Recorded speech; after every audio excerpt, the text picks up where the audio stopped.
Everyone, welcome to my YouTube channel. तो आज मैं उस क्लास को कंटिन्यू कराऊंगा जो लास्ट क्लास मैंने आपके स्टार्ट करी थी। तो लास्ट क्लास जो हमने पढ़ा था वो हमने पढ़ा था बंगाल के गवर्नर जनरल के बारे में, गवर्नर जनरल ऑफ बंगाल, जिसमें हमने उस समय पढ़ा था वॉरेन हेस्टिंग्स के बारे में। तो आज जो है हम इसी चीज को कंटिन्यू करते हुए क्लास को आगे बढ़ाते हैं, जिसमें आज मैं तुम्हें अगले गवर्नर जनरल ऑफ बंगाल के बारे में बताऊंगा। तो क्लास स्टार्ट करने से पहले मैं सभी को बता दूं कि मैं आप सभी से मोटिवेशन लेता हूं और ये मोटिवेशन मुझे लाइक शेयर एंड सब्सक्राइब से मिलता है। तो please like share and subscribe करते रहिए ताकि मुझे मोटिवेशन मिले और मैं वीडियो लगातार रखूं। तो बिना देरी करते हुए चलो क्लास स्टार्ट करते हैं। तो आज हम अपने second governor general of Bengal के बारे में पढ़ेंगे, जिसका नाम था लॉर्ड कॉर्नवालिस। तो लॉर्ड कॉर्नवालिस के अगर हम टाइम की बात करें तो 1786 से लेके 1793 तक का टाइम पीरियड लॉर्ड कॉर्नवालिस का रहता है। हम बात करें इनके काम की, तो इन्होंने क्या करा था, तो इन्होंने जो है इंडिया में सिविल सेवा का जन्मदाता इनको कहा जाता है। यानी कि हमारे इंडिया के अंदर बेसिकली बोले तो जो पुलिस डिपार्टमेंट जो शुरू किया गया, पुलिस सिस्टम जो शुरू किया गया, वो कॉर्नवालिस के द्वारा ही शुरू किया गया है। इनको सिविल सेवा का जन्मदाता कहा जाता है, पुलिस डिपार्टमेंट का जन्मदाता कहा जाता है। उसके बाद भारत में पुलिस सेवा का जन्मदाता हो गया। 1793 में बंगाल में स्थायी बंदोबस्त व्यवस्था इन्होंने जो है शुरू करवाई थी। स्थायी बंदोबस्त मतलब परमानेंट सेटलमेंट सिस्टम हुआ करता था, जिसको इन्होंने ही जो है शुरू करवाया था बंगाल के अंदर। उसके बाद बात करें तो कॉर्नवालिस ने ही 1793 में कॉर्नवालिस कोड का निर्माण किया था, यानी कि कुछ इन्होंने अपने नियम कानून बनाए थे। तो कॉर्नवालिस कोड जो है वो भी 1793 में ही बनाए गए थे, जिसके तहत परमानेंट सेटलमेंट सिस्टम स्टार्ट किया गया था, जो कॉर्नवालिस ने शुरू किया था बंगाल से। उसके बाद बात करें तो कंपनी के कर्मचारियों के व्यक्तिगत व्यापार पर प्रतिबंध लगा दिया गया था, यानी कि जो कंपनी के जो कर्मचारी होते थे वो अब इंडिविजुअल ट्रेड नहीं कर सकते हैं, उनको कंपनी के साथ ही ट्रेड करना पड़ेगा। ये काम जो है कॉर्नवालिस ने कंपनी के फेवर में करते हुए किया था। एकमात्र गवर्नर जनरल जिसने समाधि भारत में गाजीपुर में स्थित है, यानी कि अगर हम लॉर्ड कॉर्नवालिस की बात करें तो इनका जो निधन है इंडिया में ही हुआ था और इनकी समाधि जो है भारत में गाजीपुर नाम की जगह पर स्थित है। ये मात्र ऐसे ब्रिटिश गवर्नर रहे हैं जो जिनकी समाधि इंडिया में देखने को मिलती है।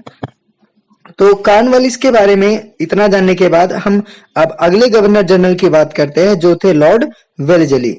तो कॉर्नवालिस के बारे में एक बारी फटाफट रिवीजन देख लेते हैं। सबसे पहला इनको भारत में सिविल सेवा का जन्मदाता कहा जाता है, पुलिस डिपार्टमेंट का जन्मदाता कहा जाता है।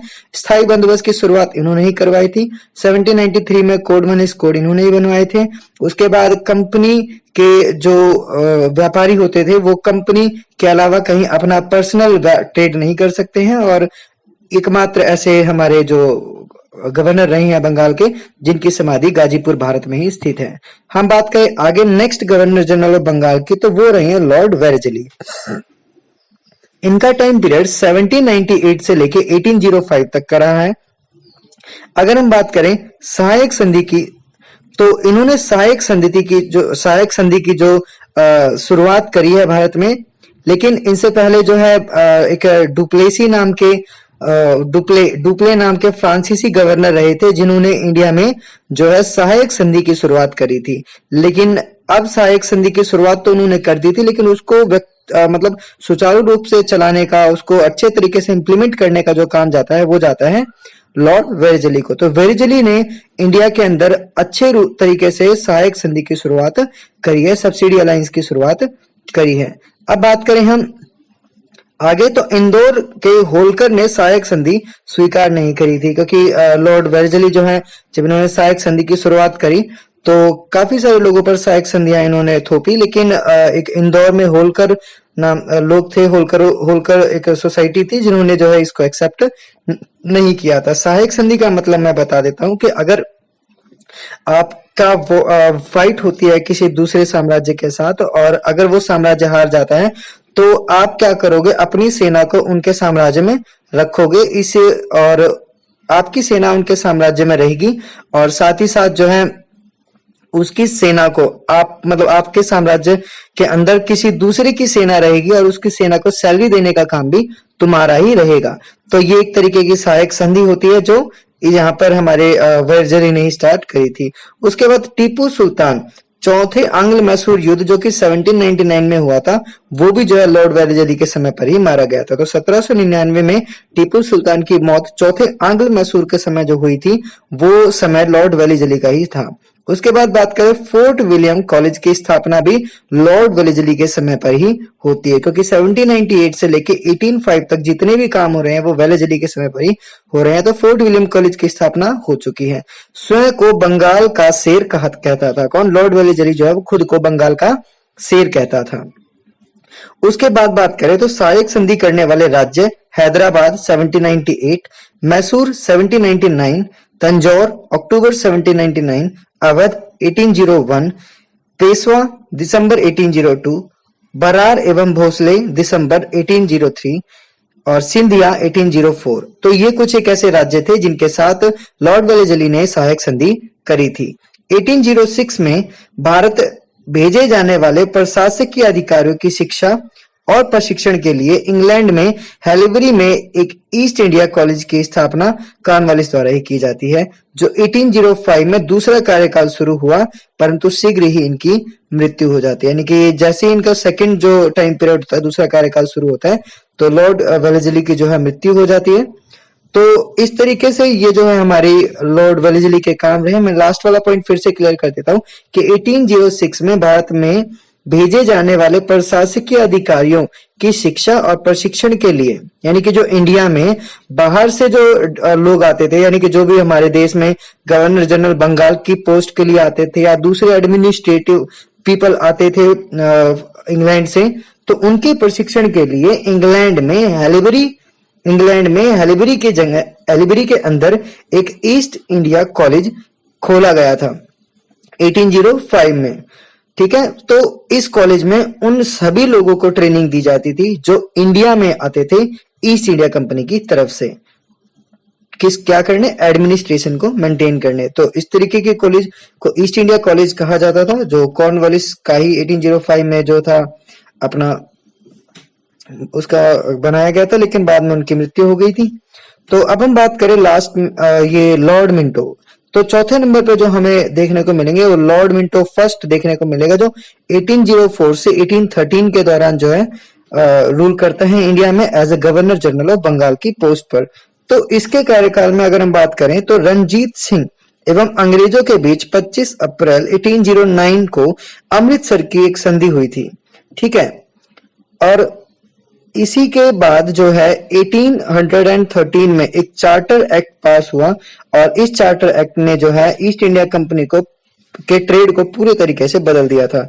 क्योंकि 1813 से पहले अगर हम चार्टर एक्ट 1813 की बात करें जो कि मिंटो के समय में आया है, तो इस चार्टर एक्ट से पहले जो ईस्ट इंडिया कंपनी की जो ट्रेड थी वो इंडिया पर मोनोपोली राइट था। मोनोपोली राइट का मतलब था कि इंग्लैंड से जितनी भी कंपनियां हैं उन सभी कंपनियों में से सिर्फ ईस्ट इंडिया कंपनी ही जो है इंडिया में ट्रेड कर सकती है, और कोई दूसरी कंपनी को इंडिया में ट्रेड करने का राइट नहीं था इंग्लैंड से 1813 से पहले, जो कि क्वीन एलिजाबेथ ने अपने 1805 के समय पर जब east India company India trade करनी आई थी तभी मोनोपोली दे दी थी। तो तब से लेके 1605 इट्स माय 1605 में ईस्ट इंडिया कंपनी ने ट्रेड किया था यहाँ पे, तो उस समय पर उन्हें जो है वो मिली थी, और लगभग 200 सालों तक ये मोनोपोली का फुल एंजॉय करते हैं ईस्ट इंडिया कंपनी। लेकिन 1813 में 16 के बाद 17 फिर 18 आया, तो 1813 में आके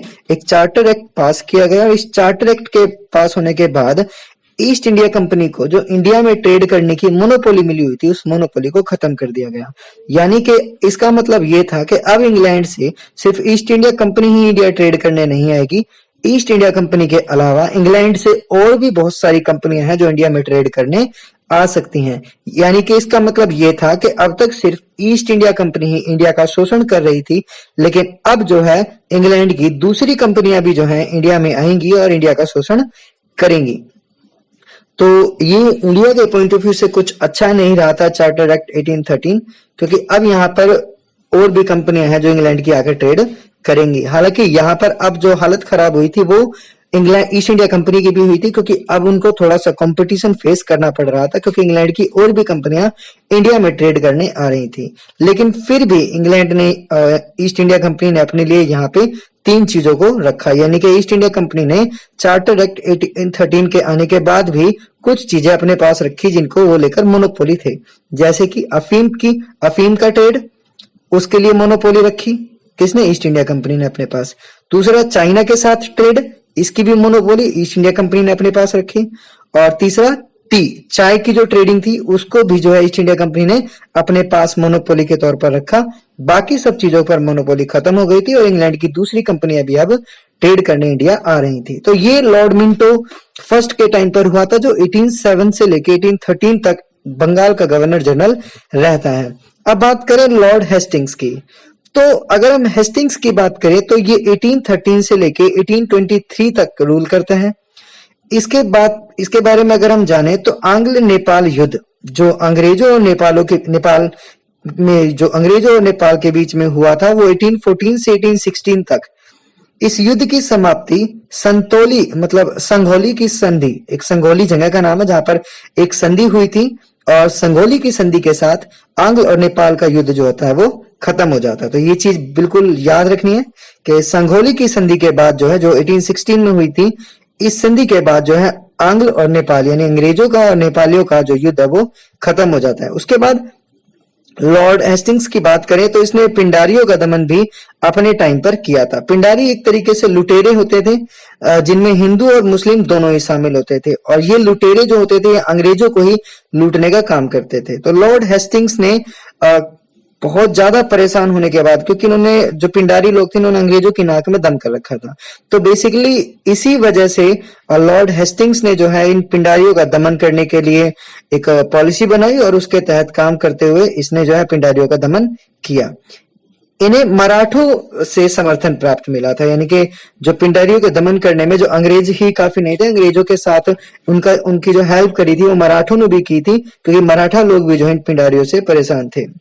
उसके बाद बात करें तो हेस्टिंग्स ने मराठों को तृतीय युद्ध में पराजित कर मराठा संघ को भी भंग कर दिया। जो मराठा कम्युनिटी थी, जो मराठा संघ था, उसको भी खत्म लॉर्ड हेस्टिंग्स के समय पर ही होता है, जो कि मराठों के साथ तीसरे युद्ध में किया जाता है। उसके बाद बात करें लॉर्ड हेस्टिंग्स ने 13 से लेकर 23 के बीच में जो काम किया, उसमें प्रेस पर भी इसने प्रतिबंध लगाया था।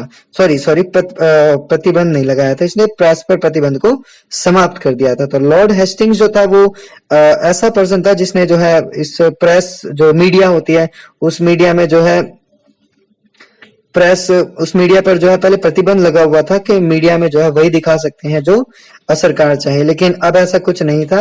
लॉर्ड हेस्टिंग्स ने जो है प्रतिबंध को खत्म कर दिया था जो मीडिया पर लगा हुआ था, और साथ ही साथ प्रेस के लिए कुछ एक नियम कानून भी इसने बनाए थे।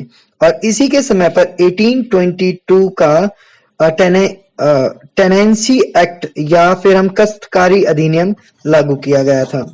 तो लॉर्ड हेस्टिंग्स के समय पर काफी कुछ हुआ था, एक बार फटाफट रिवीजन देख लेते हैं। सबसे पहले तो नेपालियों का और अंग्रेजों का युद्ध चल रहा है, तो उस युद्ध को खत्म करने के लिए संगोली की संधि होती है, जो हेस्टिंग्स के टाइम पर ही होती है। हेस्टिंग्स ने पिंडारियों का दमन किया था, क्योंकि इन पिंडारियों ने हेस्टिंग्स यानी ईस्ट इंडिया कंपनी और मराठाओं के नाक में दम कर रखा था, तो मराठा और अंग्रेजों ने मिलकर जो है पिंडारियों का दमन किया था। उसके बाद बात करें तो अंग्रेज किसी के भी नहीं होते हैं, तो एक तरफ अंग्रेजों को मराठाओं से मदद तो मिली थी पिंडारियों का दमन करने के लिए, लेकिन अंग्रेजों ने फिर बाद में तीसरे युद्ध के दौरान मराठा संघ को भी खत्म कर दिया था, यानी कि जो पहले दोस्त थे वो अब दुश्मन हो चुके हैं।